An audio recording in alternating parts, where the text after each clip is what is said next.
Good morning class. देखिए, आपने अभी तक फिजिक्स में 2 चैप्टर पढ़े हैं।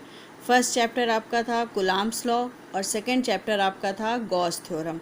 ओके, और ये आपका है चैप्टर 3। ओके, चैप्टर 3 है आपका electric potential and potential energy. Okay, तो इसमें देखिए फर्स्ट टॉपिक है आपका इलेक्ट्रिक पोटेंशियल। तो सबसे पहले हम इलेक्ट्रिक पोटेंशियल समझेंगे, ठीक है।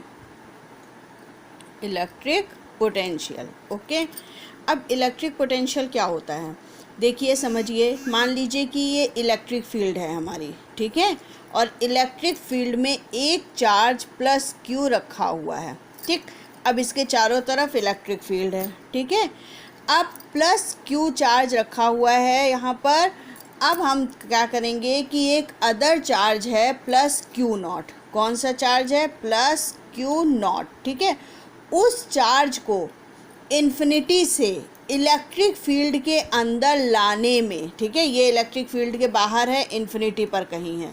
प्लस क्यू तो इलेक्ट्रिक फील्ड के अंदर रखा हुआ है, लेकिन जो प्लस क्यू नॉट है वो इलेक्ट्रिक फील्ड के बाहर कहीं दूर रखा हुआ है, इन्फिनिटी पर। हमको नहीं पता ये कहाँ रखा हुआ है, ठीक है।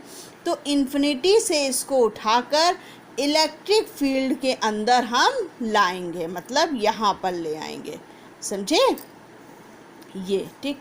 और इन दोनों के बीच की डिस्टेंस आर हो जाएगी, ठीक। कि इलेक्ट्रिक फील्ड के बाहर इन्फिनिटी पर कोई test charge plus q naught है जिसको हम उठाकर इलेक्ट्रिक फील्ड के अंदर ले आए, ठीक है। तब जो है इसको अंदर लाने में जो वर्क डन करेंगे वो, और जिस चार्ज को हम ला रहे हैं वो, उसका रेशियो ही क्या कहलाता है? Electric potential. समझे, इसको V से डिनोट करते हैं, ठीक। क्या होता है इलेक्ट्रिक पोटेंशियल? हमने आपको बताया कि इलेक्ट्रिक फील्ड के अंदर इन्फिनिटी पर रखे किसी चार्ज को लाने में किया गया वर्क डन, और उस चार्ज का रेशियो ही इलेक्ट्रिक पोटेंशियल कहलाता है। ओके, ये आपका हो गया इलेक्ट्रिक पोटेंशियल। देन आता है आपका पोटेंशियल डिफरेंस। तब आता है आपका पोटेंशियल डिफरेंस, ठीक। अब पोटेंशियल डिफरेंस क्या होता है? पोटेंशियल डिफरेंस होता है कि मान लीजिए यहाँ पर कोई चार्ज प्लस क्यू रखा है, ठीक है, और दूसरा चार्ज इलेक्ट्रिक फील्ड के अंदर ही प्लस क्यू नॉट रखा है, मतलब ये चारों तरफ इलेक्ट्रिक फील्ड है, इलेक्ट्रिक फील्ड के अंदर ही रखा है। अब इस चार्ज को यहाँ से उठा करके यहाँ तक लाने में, ठीक है, एक पॉइंट से दूसरे पॉइंट तक, ये ए पॉइंट है, ये बी पॉइंट है, तो बी पॉइंट से ए पॉइंट तक लाने में किया गया वर्क डन, ठीक है, और उस चार्ज का रेशियो क्या कहलाता है? Potential difference. इसको हम करेंगे V A minus we B, क्योंकि हम कहाँ ले जा रहे हैं? बी से ए तक, ओके, बी से ए तक। और यहाँ पर हम क्या ला रहे थे?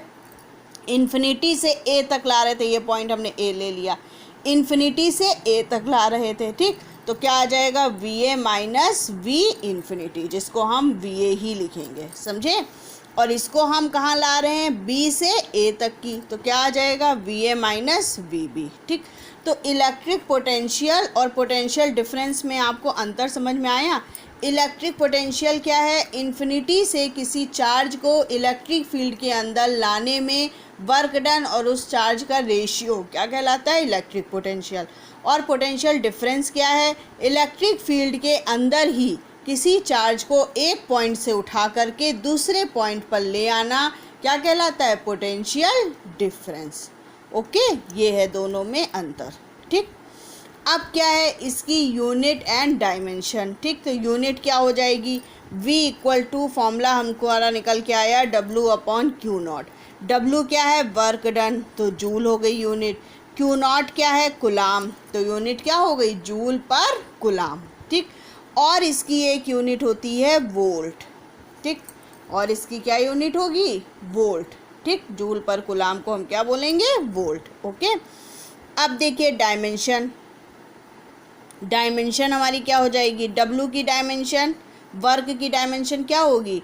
वर्क इक्वल टू क्या होता है? फोर्स इनटू डिस्प्लेसमेंट, मतलब ml2t माइनस 2 और क्यू नॉट की डायमेंशन 80 हो जाएगी। ठीक, तो आपकी डायमेंशन आ जाएगी ML2।